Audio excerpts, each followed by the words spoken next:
Hey everyone, I'm Scott Cunningham, aka Scottsy Business, and today we're here with Julian Chandra from Lab from Mars, or more widely known as LBRY. We'll get into that, but thank you so much for being on the show today. No, my pleasure. It's good to finally make the time, get the times rather, to come on your show. Yeah, absolutely. So, just before we dive into all that, can you give everyone a little bit of a background about yourself? About myself, entrepreneur, to, was in my own business to do with food. Then found myself in China. I was on a circuit just talking to startups about international business and that kind of thing. Found myself working for TikTok. Played a role in taking the product across to Australia and New Zealand. Good company, really interesting product. Um, Towards the end of the year, start of this year, there was a situation where, we're going to open up a office in Australia. I wanted to stay in China. Unfortunately, the virus, came and hit the whole world. At that time, I found myself back home in New Zealand, and I needed to find a new job. I always had an interest in, other video platforms in the market. LBRY at the time, LBRY TV, it was something that did appeal to me. I actually had written to Jeremy, I think in 2019 as well. Like I had an interest in the company and what it was doing and that kind of thing, but never heard back from him. And then I wrote to Jeremy again at the start of 2020. Didn't hear back for many months, and then randomly I get a LinkedIn message. He's like, "Yeah, sure, let's meet." So I mean, pro tip: if you ever want to get in hold of Jeremy, don't try LinkedIn. So we began talking, and I had some perspectives. He was favorable toward them. The rest of the company was too. And then, I came on as a VP of growth. The title's kind of arbitrary. We don't really know, I'm kind of across the map in terms of, what I do. But essentially, one of the key focuses was to put together a brand and a product that we could, take to the mainstream. So about me personally, I have a banking background, moved into entrepreneurship, and now, the better part of a couple of years I've just been in the whole entertainment video platform space. I think this is where my passion lies, and yeah, that's me to summarize it as quickly as possible. Yeah, no, that's awesome. And yeah, since you've joined up with LBRY, they've definitely come a very, very long way. 2020 has been a crazy year, but definitely an amazing year of growth for LBRY. So speaking of which, before, like, if there's anyone who's watching who isn't super familiar with LBRY, do you want to just give a quick breakdown of what that is? So okay, this might get confusing, and I do apologize in advance. So LBRY is a company. It has a product called LBRY, which is its blockchain protocol. It also has a cryptocurrency, also called LBRY. So naming convention the same across everything. So LBRY is a company with a blockchain protocol and an app, which is also a video site. The video site is kind of superseded by Odysee, but high level, that is what LBRY is. Yeah, yeah, and from my perspective to everyone watching, it's kind of like the decentralized crypto focused version of YouTube, where you can earn for your views, and you don't have to worry too much about censorship, and a lot of the things that are kind of bringing down a lot of these legacy platforms today, I would say. So with that being said, do you want to speak a little bit about Lab from Mars, because that's completely new to me, and I don't really know what it's about, so I'd love to get the scoop on that. It's purely an administrative thing. LBRY, the naming conventions, it's too convoluted. It's confusing. So what we've done is we've got Lab from Mars. That's the parent company. The products of Lab from Mars are Odysee and LBRY. And, you know, down the line, LBRY is a company. Odysee may be a company. I guess a good analogy would be like Alphabet and their companies, right? So that's essentially the whole advantage of having Lab from Mars as a parent company name. It's just more to ease with the administration and that kind of thing from an operational perspective. Okay. Yeah. No, that makes sense. So I have some questions. Like recently, there's been a huge sell-off with Bitcoin, and some people are saying it's because of, you know, potential regulatory concerns coming in. So my question is, you know, what is LBRY's stance on this? Do you have any concerns about it affecting LBRY in any way, or, you know, any of these products, Odysee? And well, yeah, we'll start with that. You know what, Scott? I'm probably not the best person to ask about this. I know very little about crypto. I could give you the names of so many others in the company that would be best fit to, you know, give you a perspective on this. Yeah, I think let's just leave it there. I wouldn't know where to begin, how to tackle that subject. True. Do you have any insight on how KYC may be part of LBRY? Is that something that you guys are thinking about, like you might have to do, or do you have any insight on that? We have a little bit of KYC as it extends to verification of accounts. I don't know how that would extend to, you know, the regulations around earnings and crypto and that kind of thing.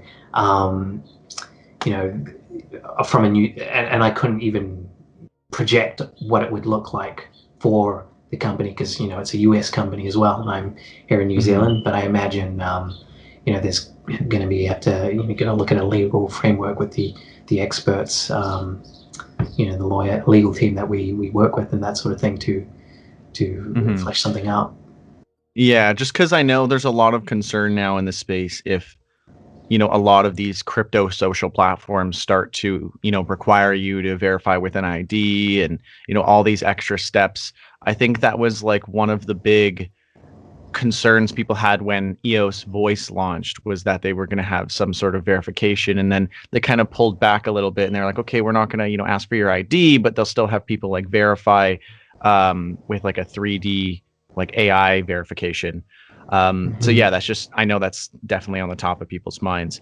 Okay, well, with censorship ramping up, do you expect that more and more people are going to be transitioning to LBRY? And like, what do the numbers look like right now? How is LBRY growing in terms of like daily active users? The first part of your question is on the censorship piece.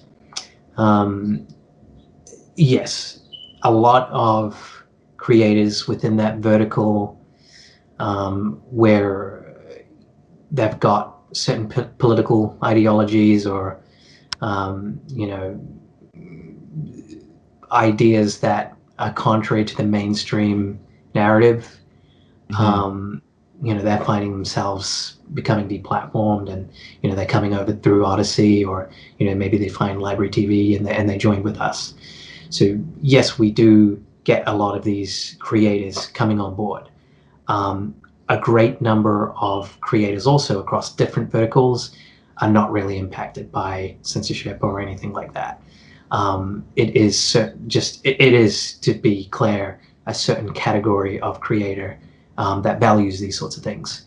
But to your question, yes, we are getting a lot of creators that feel they've been, you know, censored arbitrarily for whatever reason coming on board, and that's totally fine. It's very interesting. They come, they bring their audiences and that kind of thing. It's fantastic. It's really interesting what's happening in the industry as a whole, right? This whole discussion of censorship. if you look at these platforms, right, a lot of the smaller players in the market, they're all using the same language right now. They're calling themselves alt tech. I think we can thank Sticks for that for that that sloganeering or whatever.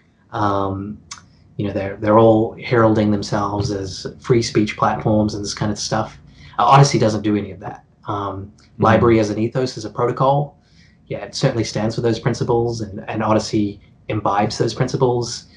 But none of the marketing around Odysee is, around alt tech or, freedom of speech or censorship. We think it's just a given, right? Like, you're not going to go and censor people's political ideologies or beliefs and that kind of thing. But in terms of, community guidelines, what you'll actually find is a lot of these platforms, the community guidelines aren't too different from YouTube and all of these things. So like, you look at it this way: you say your freedom of speech, but then you're also against excessive bullying and inciting, hatred and violence towards groups across all your platforms, right? So for us, we think it's better just to, be smart about this. The ethos is everybody, like, political ideology shouldn't be censored if it's against the narrative, but you don't want to say your freedom of speech, because what platform truly is freedom of speech? So there's that whole angle. And I know people would be, hearing me say this, and they'll be like, no, what are you talking about? Freedom of speech all the way, right? But show me one platform in the world that's truly freedom of speech that's on the clear land, right? Because you could get into it and you could say, like, well, is, like, pornography freedom of speech? There's so many caveats to that. Right. And to your point, I think it's very interesting that a lot of these platforms that are pushing, that narrative or that messaging a lot in their marketing don't, like, when I do a lot of platform reviews, and I find that a lot of these platforms are much less decentralized than they, right, seem or that they put out. And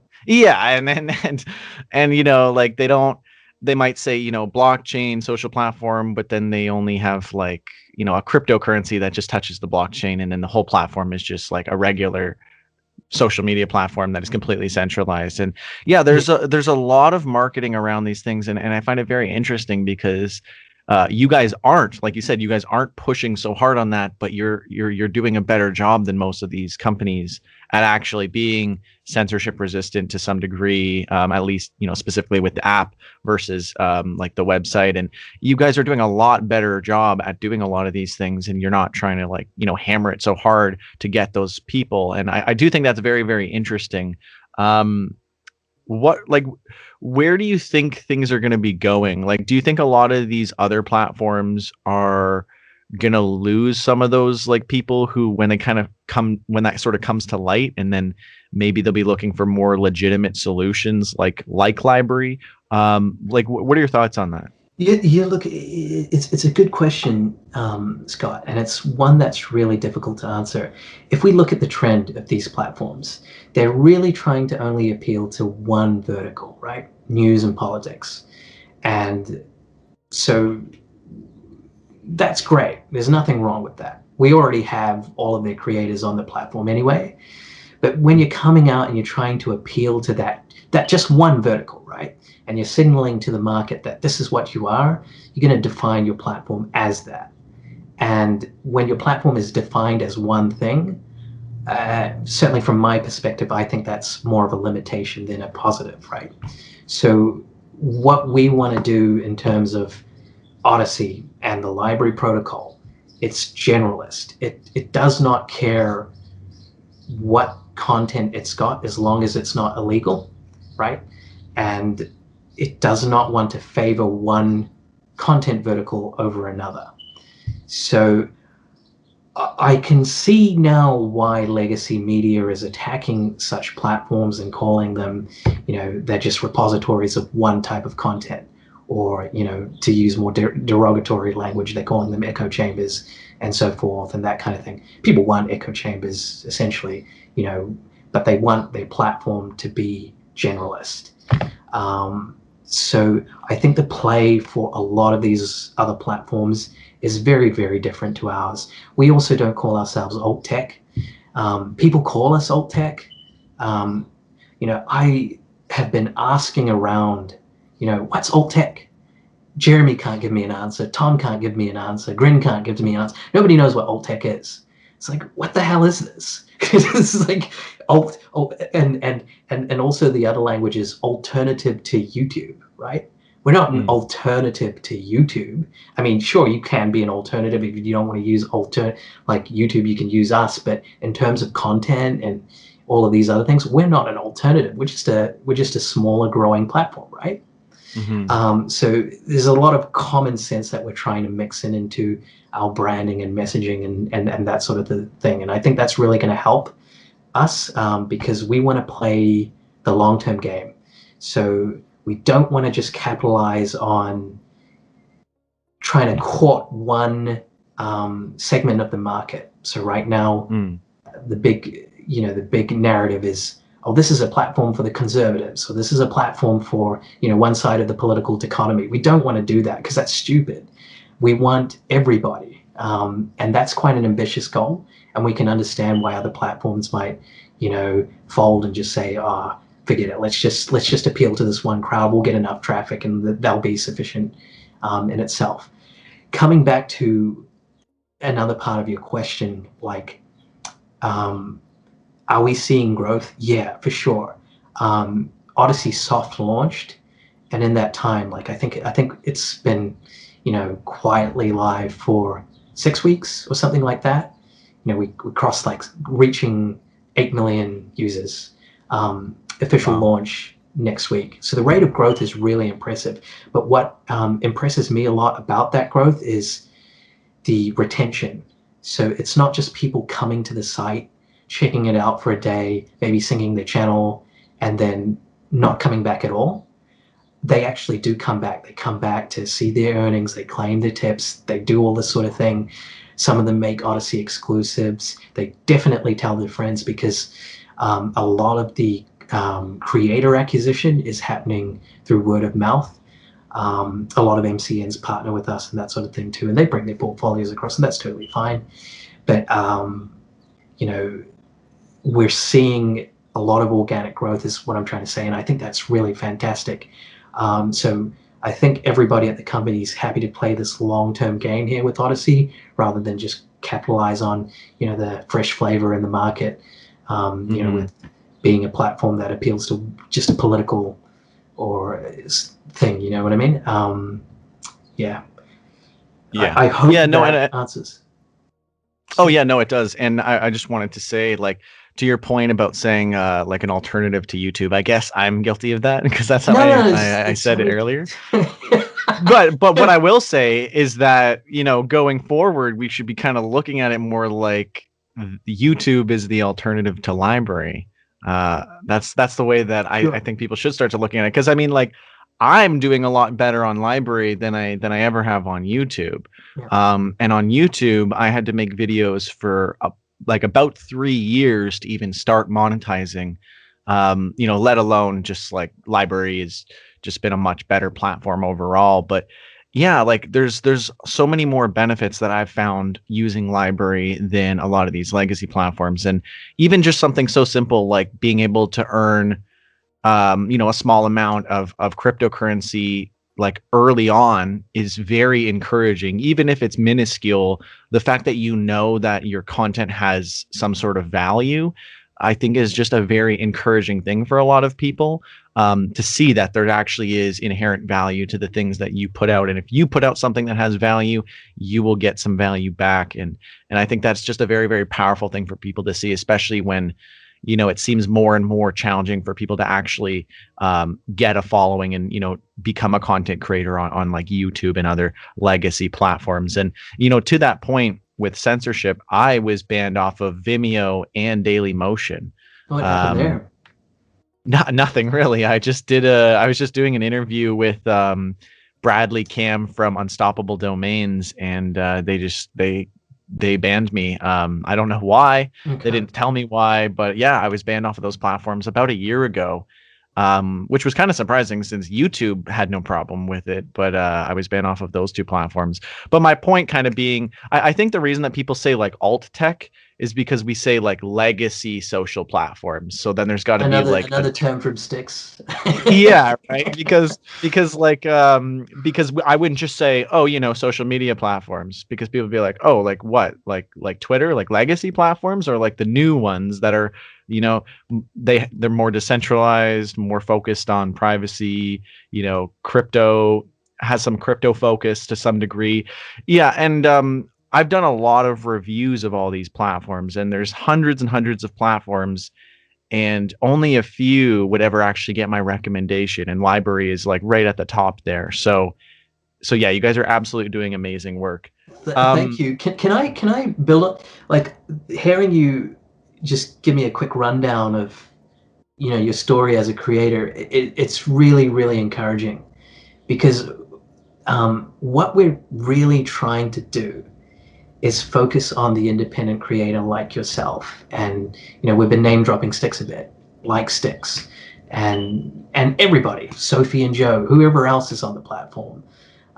You know, the idea that you can go onto YouTube, start a channel, and suddenly blow up overnight, it's becoming harder and harder for a lot of smaller creators, right? Because everybody knows, like, for the last 5-6 years, YouTube has been veering away from trying to be YouTube, from being YouTube, sorry, and they want to be something more corporatist. They're more interested in the celebrity, corporate type of content creator, and that's totally fine.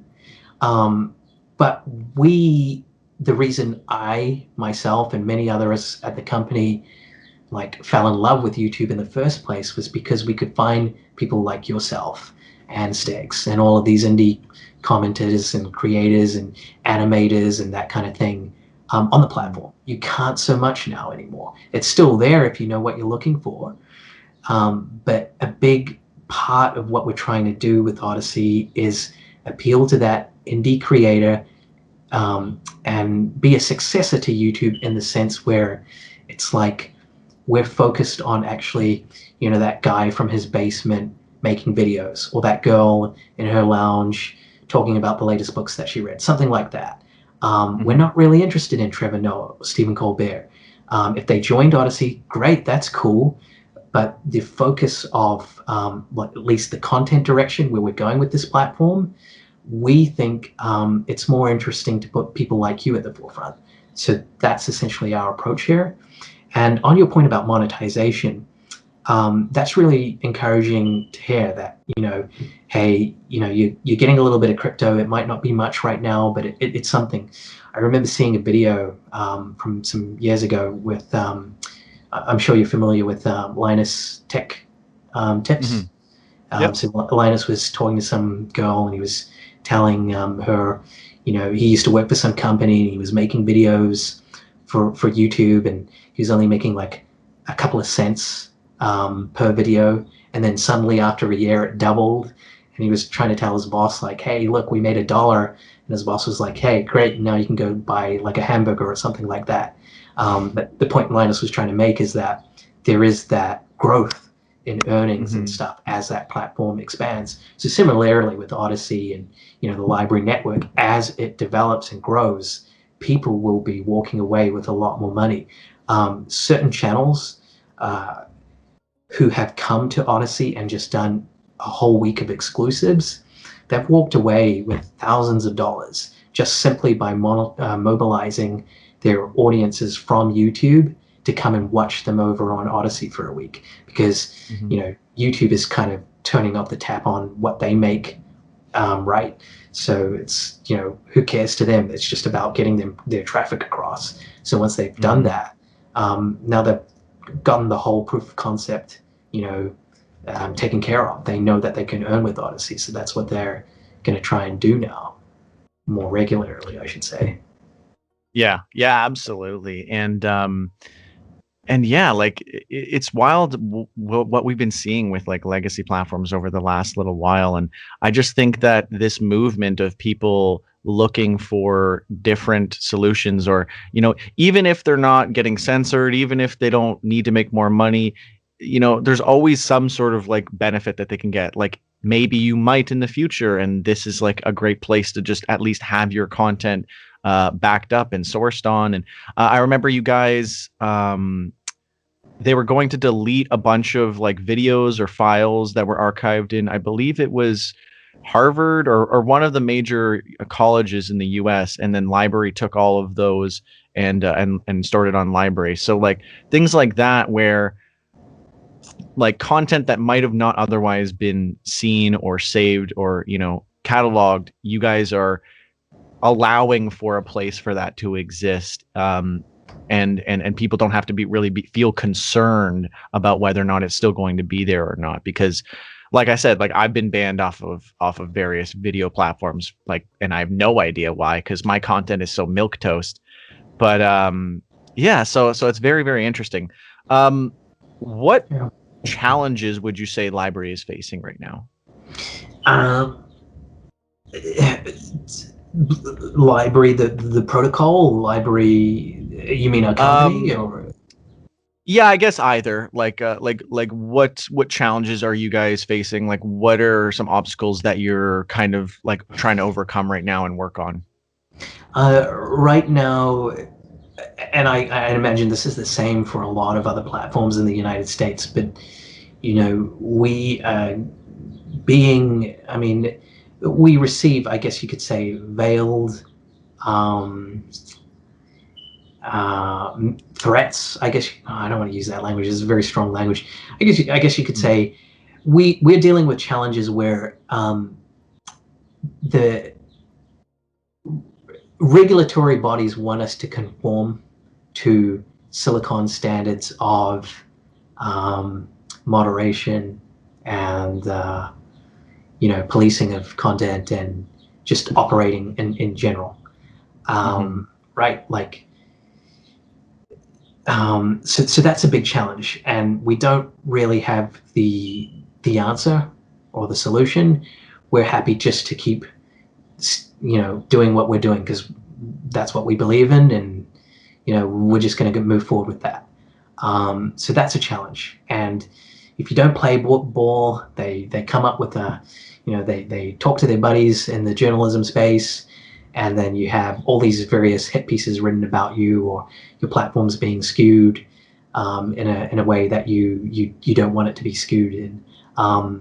Fortunately, that's not so much the case for us, right? I mean, there's a little bit, but it's not so much that we can't handle it just yet. So that's one thing.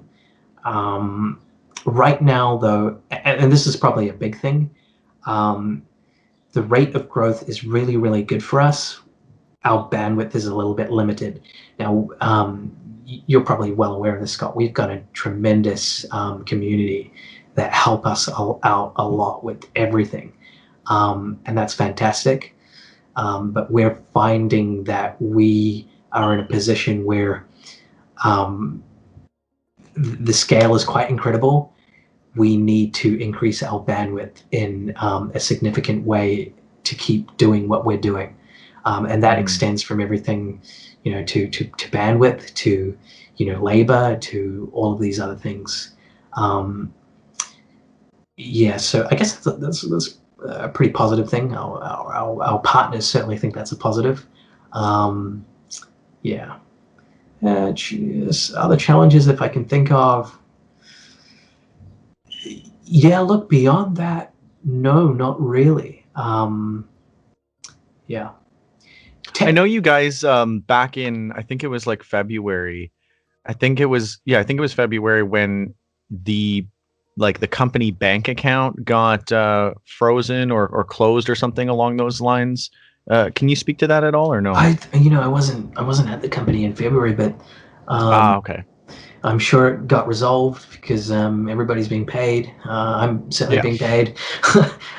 We can still pay all our partners and that kind of thing. So that seems to be fine. Yeah, like recently there was a little issue, right, with I think it was the the LBRY desktop app, maybe it was the mobile app that was removed temporarily from the Google Play Store and that kind of thing. Oh yeah, yeah.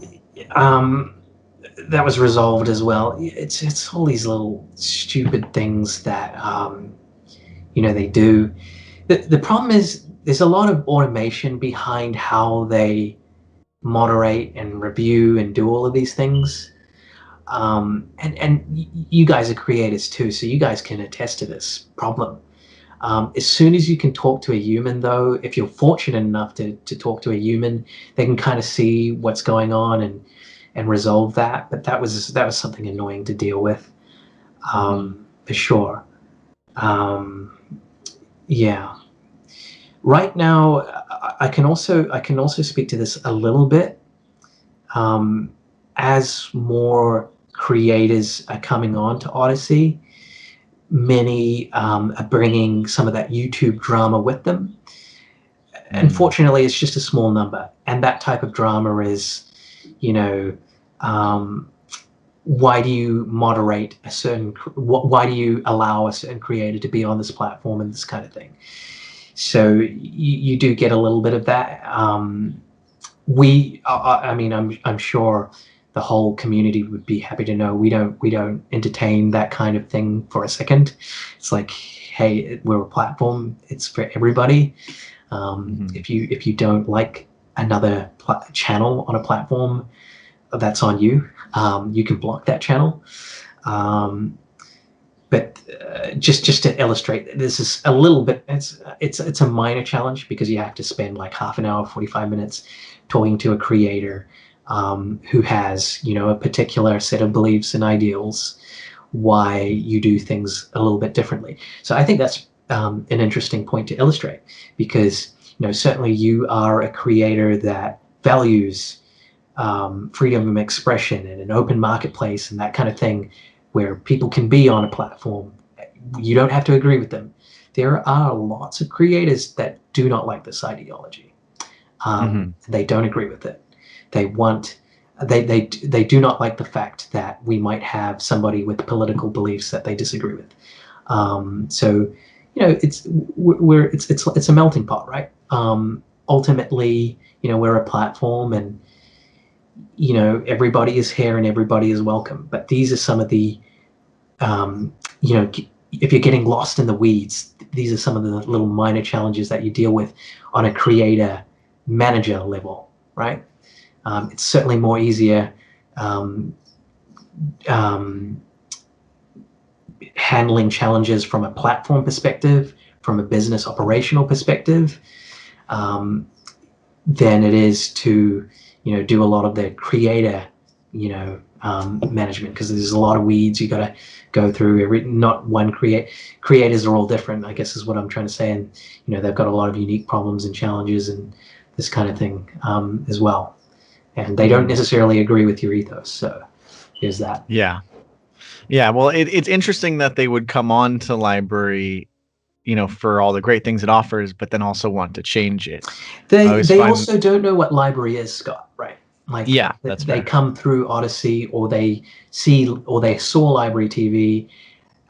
They don't really necessarily know or care about the blockchain elements or the decentralization and that kind of thing. What they see here is a platform which is going to work like YouTube in many respects, and they can get monetized. So a lot of creators, they see their channels, and rightly so, as businesses.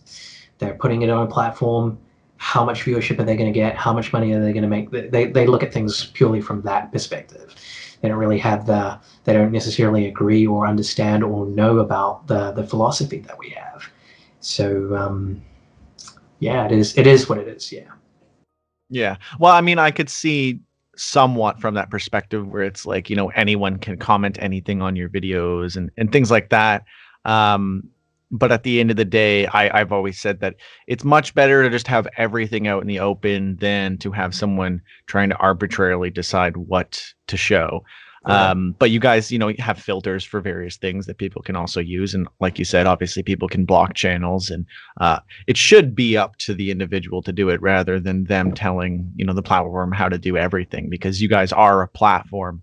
not a publisher. And I think that's very important. Kind of what you were touching on before is that YouTube seems to be going the way of like they're trying to be the next Netflix, rather than what YouTube originally was just like everyone can kind of come on and share their opinions and just have this public discussion, and it was like a public forum, whereas now it's more like a very highly curated sort of Netflix-esque, is where it seems like it's going. And I think that'll probably continue. So we'll see how that plays out. It doesn't know what it wants to be. Like it's trying to compete with Twitch. It's trying to compete with Netflix. It's trying to compete with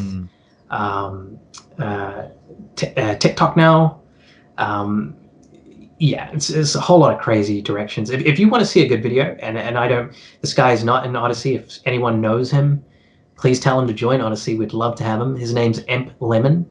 He did a great video, I think it was back in 2015, on the decline of YouTube. Yeah, unfortunately, you'll have to go to YouTube to check out his channel, but he's got some good content, and somebody knows him. Tell him to join Odysee. Yeah, absolutely. So let's talk about Odysee for people who are, a little more familiar with LBRY, LBRY TV. What was kind of the motivations of Odysee, and like what's it all about? What is LBRY, or rather, I guess, Lab for Mars, trying to achieve with Odysee? Essentially, the challenges we had with LBRY TV were predominantly related to scale. People would go to the site, creators and users, and they would find the experience too convoluted or too confusing to navigate. Certainly this wasn't the case for a lot of the tech-minded creators and that kind of thing. But we had, generalist creators. We would pitch them LBRY TV. They couldn't figure it out. And that was a problem, right? We didn't want to scare people away. Plus, they didn't they couldn't see content creators like them on the platform. It appeared to be a platform, in some people's estimations, as a platform specifically for engineers, in other people's estimation, a platform specifically for crypto enthusiasts and that kind of thing. So we weren't really showcasing our diversity of creators well enough as well. Plus, there was a whole branding issue, right? Like you would say LBRY, but then you were the site was spelled LBRY. So people would get confused in that regard. And hey, look, as a business, like we'll be upfront about the mistakes that we make along the way, right? Like we're very experimental. We can call something out as a mistake or a failure and just correct our path. LBRY TV, it served its purpose. It's still going. It's fine. But we couldn't achieve what we wanted to as a company under that brand with that particular platform. So we created Odysee with the primary goal to appeal to the mainstream, essentially, everybody. That word mainstream, I don't mean like the mainstream type of audience that watches CNN or something like that. I mean the mainstream people like you and others that just want a platform that has got fun content, that is not too different from what they have 12 years culture experience of using. So like take for example YouTube, people have 10, 15 years culture experience using that. They don't want something too drastically different. So you have to, as much as possible, give them a one-to-one experience of that, and do better in certain areas on that. But essentially, your video player has to remind them of that, the commenting, all of that. They need that basic functionality which they're used to and accustomed to and right? So LBRY TV used to have their nav bar on the right. I'm not sure if you can recall, like the old LBRY TV was really clunky. You'd go to a video page, you would scroll below the video, and then you would see all these recommended videos. Then you would scroll down, and then you would see all of this information about the technical details of the file that was uploaded. And then right at the bottom, you would see comments. So it was really, really weird, and people just weren't used to that, and it wasn't a better iteration on something that YouTube had been doing. So our line of thinking here is give people what they're accustomed to and like, and iterate only in those areas where you think you can do better, if that makes sense. So for example, like and dislikes, that's really boring. We can iterate on this whole voting system by making it more interesting, introducing fire and slime, for example. Video replies, that's something YouTube used to have, but they don't anymore. We can iterate and bring that back. If it works, it works. If it doesn't, we'll scrap it. So that's what we're trying to do here. Appeal to everybody, give them basic functionality, high quality video streaming. And I know we're doing 1080, but variable bit rates is not something we have just yet, but it is right around the corner. So yeah. That being said, people who are creating, who are watching, do LBRY a favor and and compress your videos before you upload them. Yeah, I didn't do that at the beginning, but then I figured it out, and that's definitely going to make everything easier for everyone. Nico will love you for saying that. He's one of our engineering guys. Yeah, that's basically where we're coming from. We want to appeal to. Look, I was telling Jeremy and I were on a call with one of the most successful. Certainly, I don't want to give away his platform, but he's created one of the most widely used news platforms in the world, and he's a really young guy, 25 years old. And we're telling him, a lot of what we're trying to do for Odysee is to prepare, because we're trying to prepare for this new generation of user, like the Gen Z or younger, coming on board. So we're experimenting a lot. You expect a lot of changes from Odysee over the next couple of years as we tinker with trying to fix things, to improve things around search, around playback, and all of these various issues. But we're trying to build something for a future generation of user. Satisfying the existing user base is actually pretty easy, because we are in that millennial age group. We know what we want to watch, and that kind of thing. It's just more about providing that content diversity for them. So that's what we're going to do.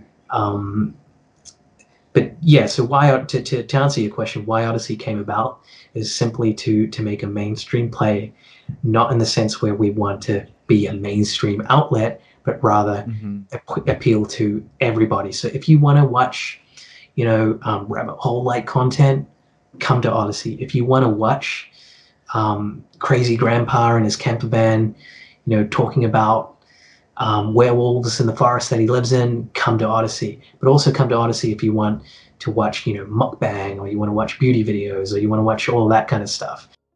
Later down the line, we envisage that children content will be available on Odysee.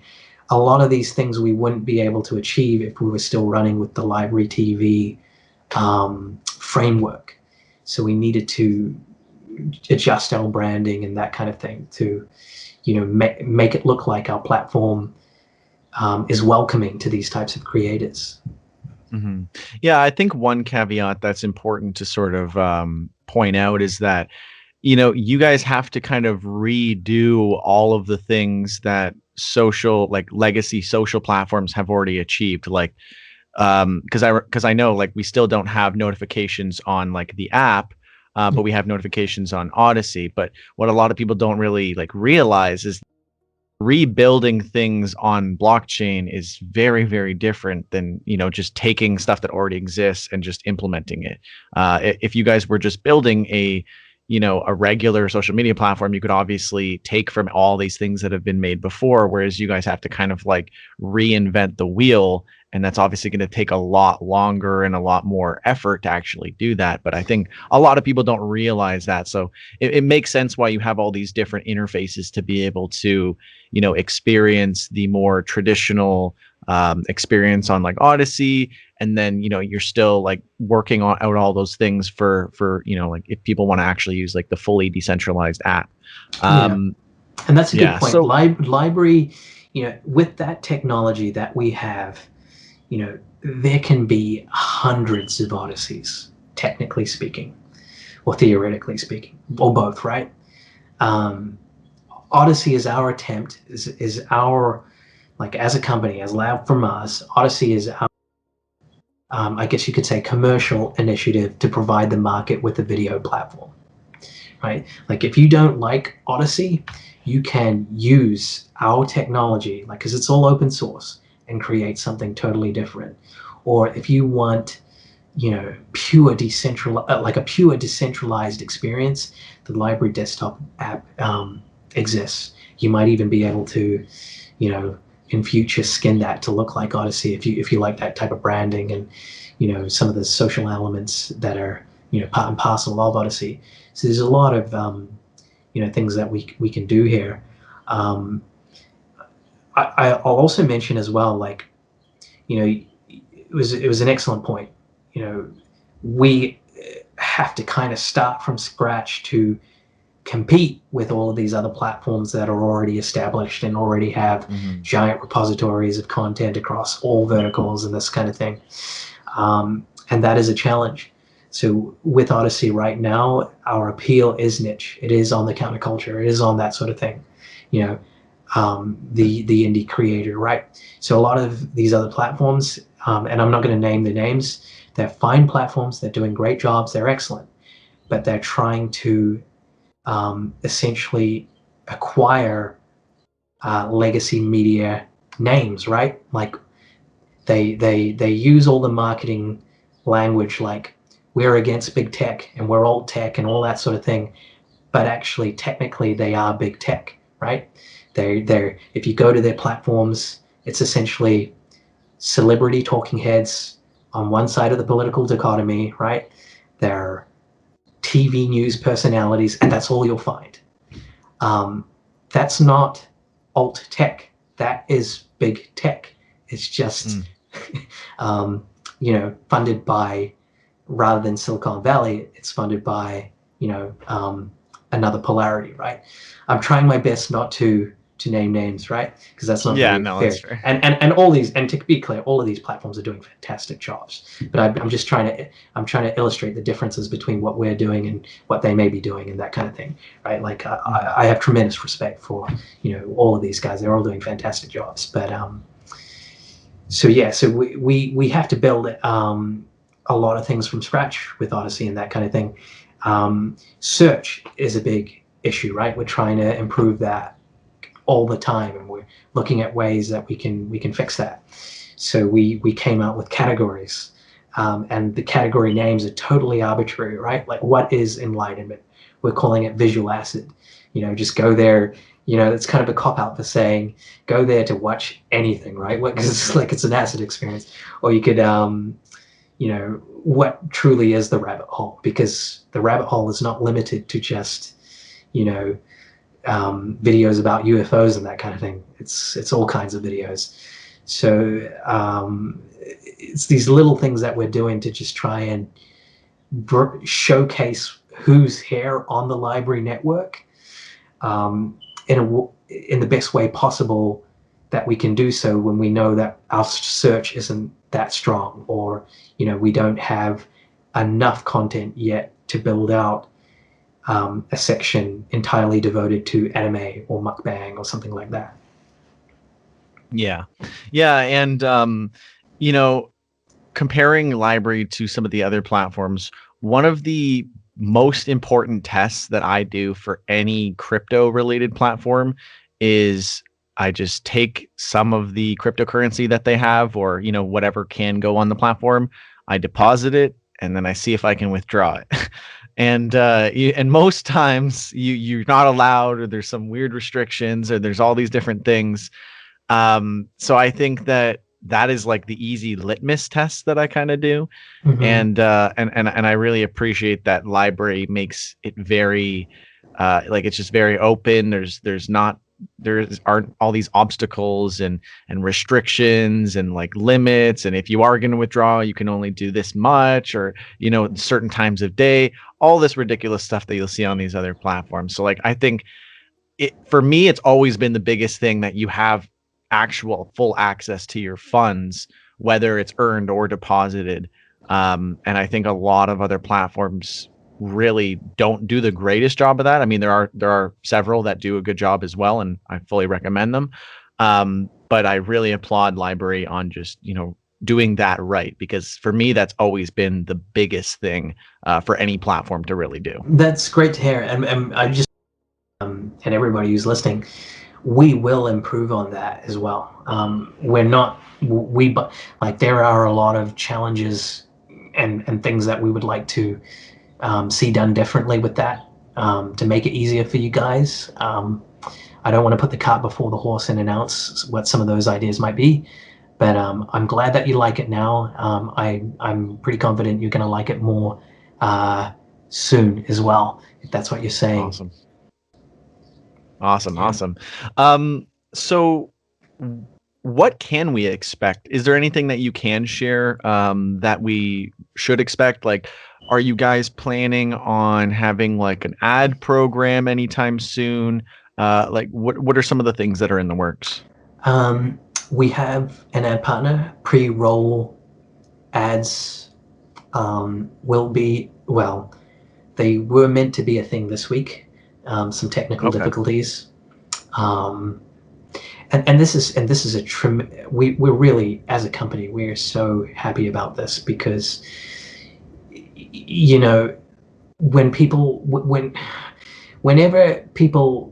so these companies, right, these advertising companies, they're pitched by platforms every day, every hour, right? And essentially they write all these platforms off as just being, in their language, platforms for crazy people, or platforms that are just too niche or fringe. The fact that they liked us and agreed to work with us, it basically sent us over the moon, because it was like an affirmation to us that we were doing the right things, making the right business decisions, developing using the right technological stack, to get things in order. And sorry, that's a little bit of a tangent right there, but yes, pre-roll video ads. I guess, I don't know what people are on holiday right now, maybe next week or the week after, but you can expect to see some pre-roll ads on Odysee. Awesome. Not on LBRY, on Odysee exclusively. Overlay ads would be coming soon too. I don't know how the monetization works on that. I believe it is a bit of a trial as well, so there is no money involved in that. It's more or less to test and see what kind of ads are going to be shown.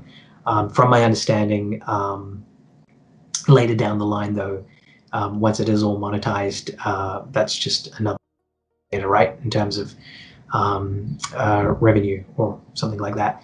TechCrunch, Jeremy interviewed with TechCrunch, I think the day before yesterday. So they are running a story about Odysee next week. Next week also is we are officially live next week with Odysee. That means we would be aggressive with telling people about ourselves and that kind of thing, telling our existing users about Odysee as well. So that is in the immediate.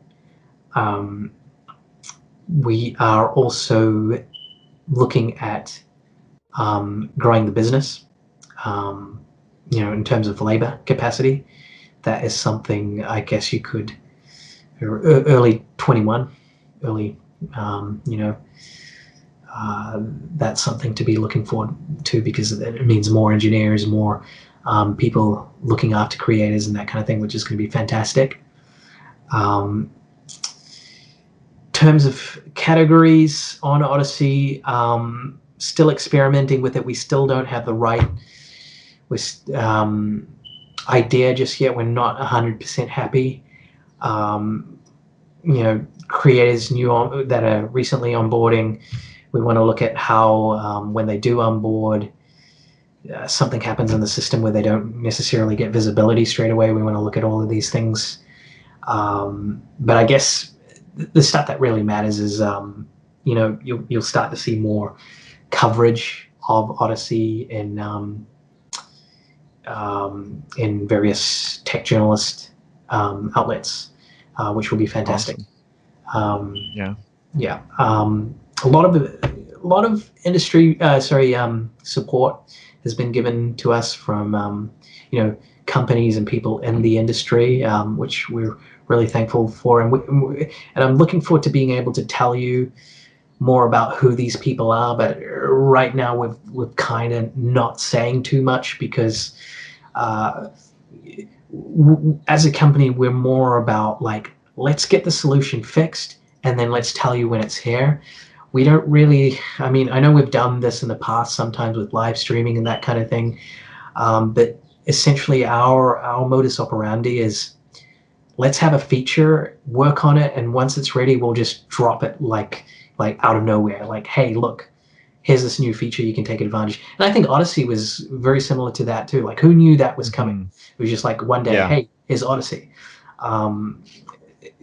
We like this approach because it's like, when you're a startup, like you could say, oh yeah, we've got an app coming out, and people will ask you when, and if you keep saying 2 weeks, then people keep hearing 2 weeks, and then you kind of give them this understanding that you're not reliable as a company and as a platform.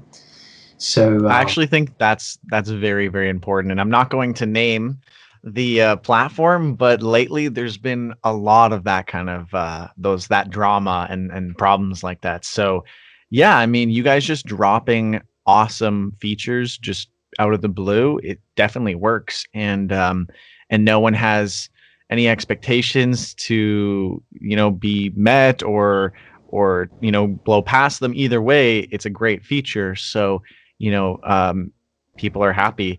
I'm curious, do you guys have any like talks or plans to be listed on more exchanges going forward?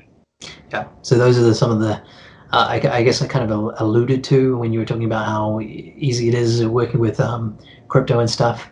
That's going to be a big play for us in 2021. Just making the whole process easier.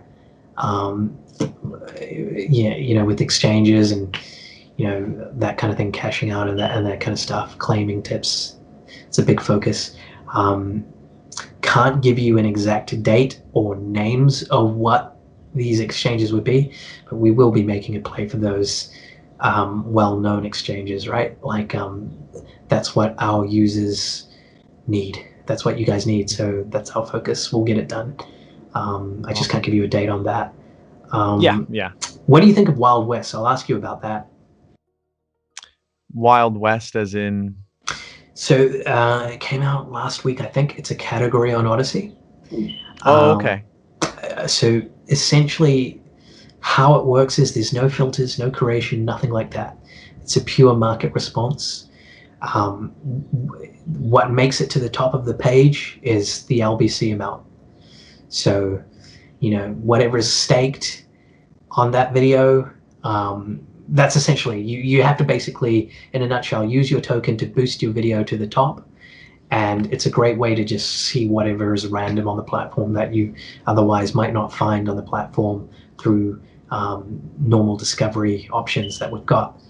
So that's a new category. Yeah, no, I really like that as an option, because something that LBRY has that not really any other platforms that I know of has is in terms of like an advertising or like a boosting model for creators.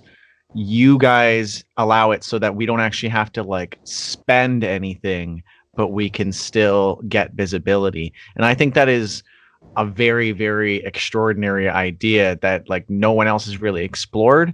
And I think it's very, very interesting. I mean, obviously there's the caveat of like then eventually, you know, someone who has the most can get the like has the most LBC can Yeah. obviously get the most visibility. But Right. you know, if that's just one category, I still think that's really interesting to have that option and be able to, you know, play around and test out, you know, boosting your content in that sense, rather than, you know, I go on, well, I won't name any other names, but I go on another platform and I spend their token, and then, you know, I don't really get any results or something, and now I'm thinking like, like I spent all this crypto to do this and I didn't really get the results I wanted. Whereas on LBRY, you can test out, try different things, try supporting, and then, you know, try something different, and you can see how everything works. And I think that's just a much better model for creators to kind of test things out. And yeah, and I really appreciate that boosting No model. problem. I mean, if Wild West works out well, you know, this could be brought into other categories as well. Everything is an experiment on Odysee with all these categories and that kind of thing. But the Mm, Wild Western one in particular, I wanted to ask you about because you know that's purely driven by people's credit, and yeah, there's that issue where you said if somebody's, you know, holding a lot of it, that may be a problem. I guess we'll cross that bridge when we get there. So far, it seems reasonable. I noticed there's a bit of Newsmax content on that. I don't who's boosting Newsmax's videos, but I mean, it's happening. But there's also some other interesting content on there for sure. I'd like to see some kind of iteration in this general search results as well, right? Like, you know, if you go into YouTube and you do, they interject ads in between search results or sponsored content. But why does it have to be from a company specifically all the time? Like, if we were to do something like further on to build on your point, you know, it's a way that creators can advertise their content or that kind of thing.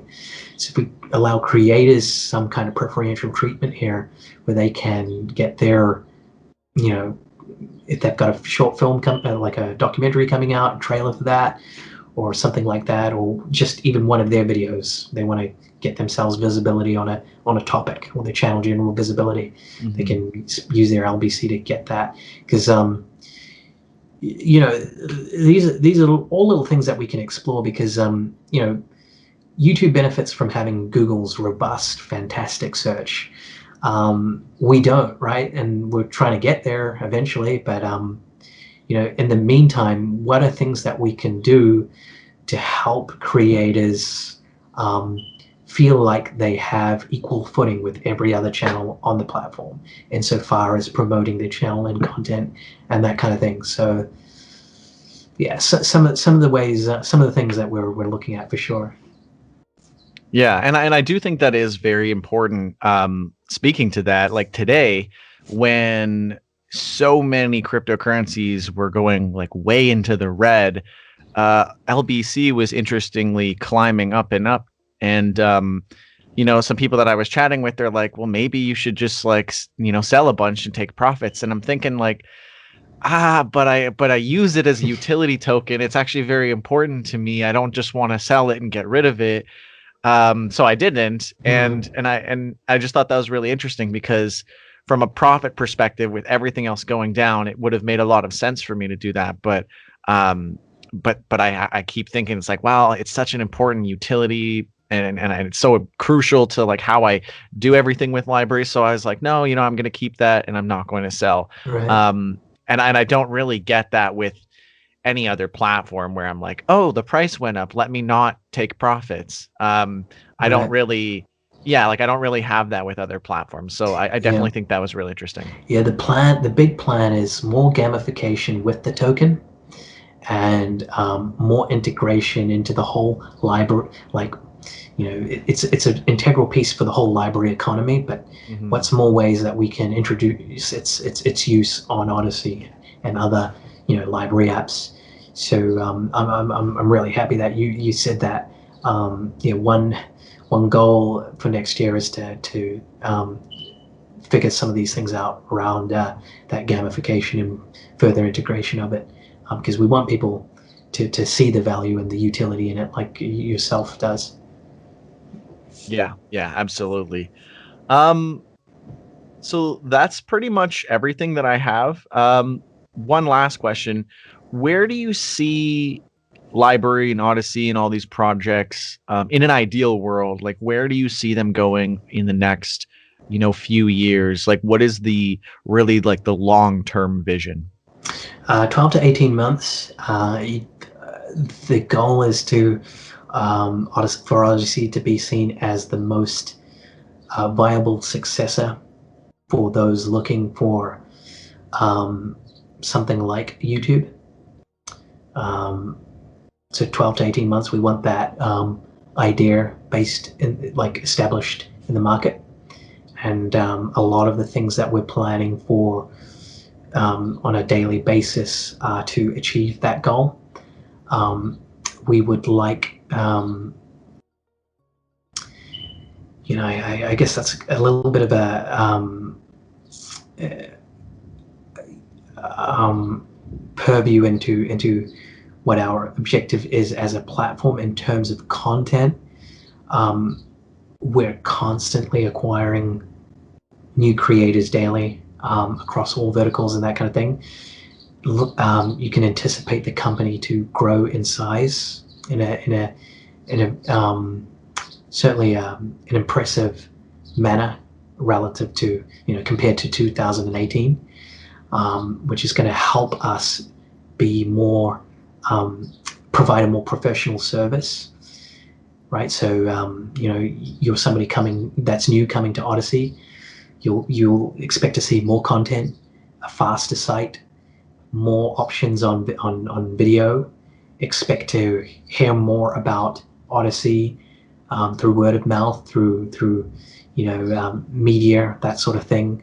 Expect to see more creators plugging their Odysee channel and link over and above their YouTube link. That will be a very big one as well.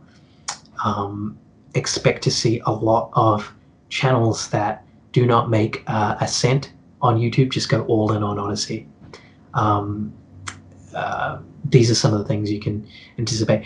It is difficult to say as well because right now from company's perspective, we're negotiating a lot of things around what our next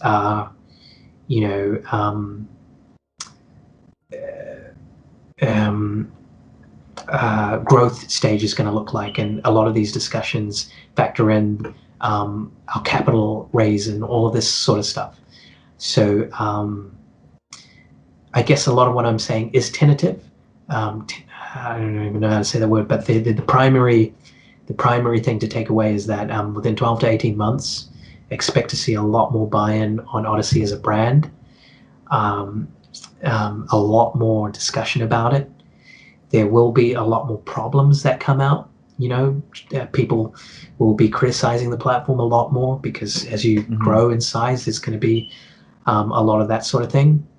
Expect to see a lot of attacks simply because we don't toe the line of what Silicon Valley deems as the correct way to be a social media platform, right?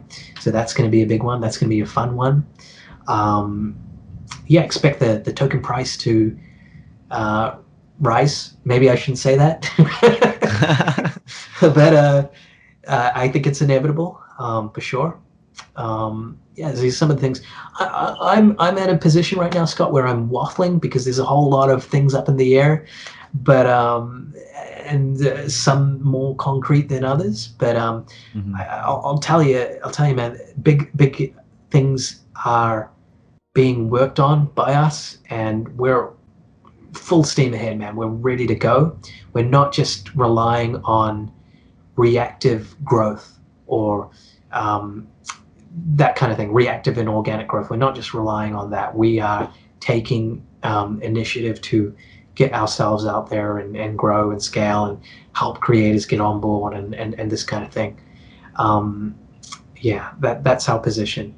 we don't want to just rely on, oh, this creator was kicked off, so now he's come onto our platform, and that's our whole model for acquisition and that kind of thing. No, we're taking this very seriously.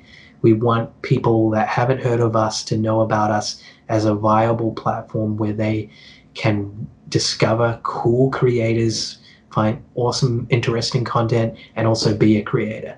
And some of those things are what we'll be working on, as well as monetization, further improving upon all these things that we do currently offer as well. But yeah, that's it. Awesome. All right. Well, everyone, make sure to go and check out Odysee, check out LBRY, let them know what you think about it. And maybe we need to stop calling it alt tech and think of something a little more.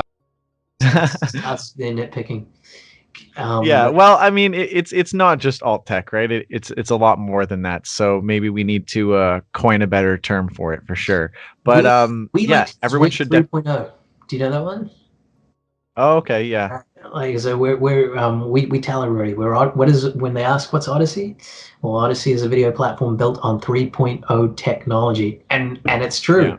Yeah. The alt tech, it gives people an insinuation of something alternative, something futuristic. But then you look at these sites and they don't run like they are 2020 websites. So, and the same can be said of Odysee too. There's a long way to go. It's an interesting one, man. Yeah. But regardless, definitely there's a lot being offered with these platforms that you guys have. So I absolutely recommend it, and recommend that everyone definitely go and check it out. And if you're a creator, even just like syncing your YouTube is going to be super helpful to you guys and to them. So yeah, I fully recommend it. And again, thank you so much for doing this. We went on for quite some time, so I appreciate your time. That's fine. I'm glad that we could finally have this call. But thanks, Scott. It was good to meet you, and I'm sure we'll talk again soon, later down the line. Absolutely. All right. Thank you so much. Cheers, man. Bye.